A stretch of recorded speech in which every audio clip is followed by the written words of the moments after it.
जिसमें 270 लोगों की मौत हुई है, उसमें किसकी गलती है? क्या पायलट की गलती है या फिर वह एरोप्लेन की गलती है जो टेक ऑफ में ट्रस्ट ना दे पाया?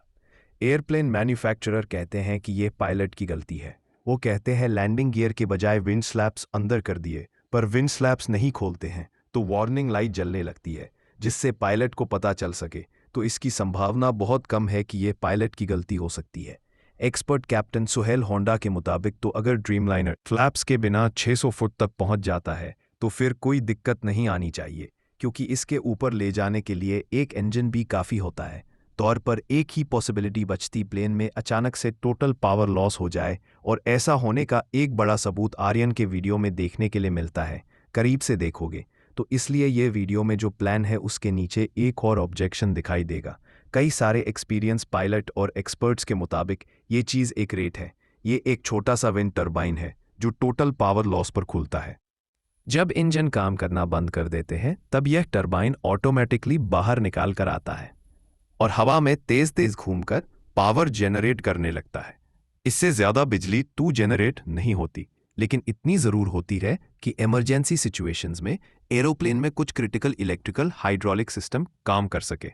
अब बात यह है कि अपनी बिजली जनरेट करता है और जितनी ज्यादा हाइट पर प्लेन मौजूद होगा उतना ही ज्यादा इफेक्टिवली रेट काम करेगा। पर यह एयरप्लेन ज्यादा हाइट में नहीं था और ज्यादा ट्रस्ट नहीं मिल पाया रेट को। अगर यह रेट ही था तो इससे हमें सबूत मिलता है कि यह पायलट की गलती नहीं थी, एरोप्लेन की ही गलती है। और यह कह सकते हैं कि इस प्लान में टोटल पावर लॉस ही हुआ था। विश्वास कुमार रमेश ने कहा था कि क्रैश होने से ठीक पहले एरोप्लेन का पावर लॉस हुआ था और तेज आवाज हुई थी। एयरप्लेन एक्सपर्ट कहते हैं कि अगर यह आवाज आई थी और पावर लॉस हुआ था तो यह रेक हो सकता है। रेक का डिप्लॉयमेंट होने का एक बड़ा सा बहुत आर्यन के यह वीडियो में है, जिसमें एरोप्लेन का आवाज कुछ चेंज जैसा लग रहा है। जब कोई 787 ड्रीमलाइनर प्लेन आपके ऊपर से गुजरेगी तो ऐसा इसकी आवाज ऐसी आती है। इन दोनों वीडियो को साइड बाय साइड रखकर सुनिए तो आपको और इंडिया का फ्लाइट का आवाज कुछ अलग आएगी।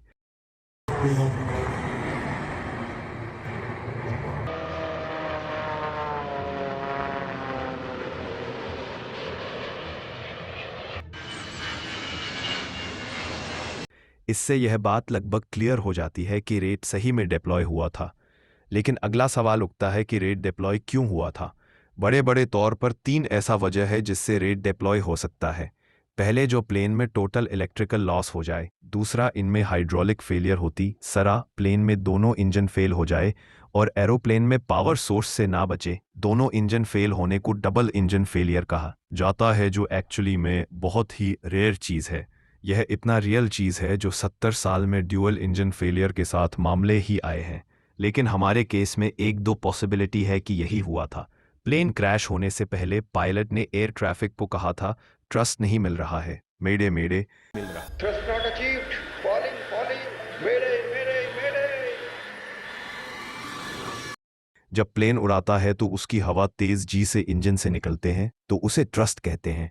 और दूसरी वजह, लैंडिंग गियर क्लोज ना होना फेलियर का सबूत हो सकता है, क्योंकि इतनी पावर ही नहीं थी जिससे बिल ऊपर हो सके। स्ट्रैटेजिक एविएशन सॉल्यूशंस कंसल्टेंसी के चेयरपर्सन नील हैंसफोर्ड ने थे गार्जियन को भी ऐसा ही कुछ कहा कि वैसे तो फ्यूल टैंक फुल था, लेकिन फ्यूल कंटेमिनेट से क्लॉगिंग हो सकती है और फ्यूल ब्लॉकेज इंजन प्रॉब्लम हो सकती है।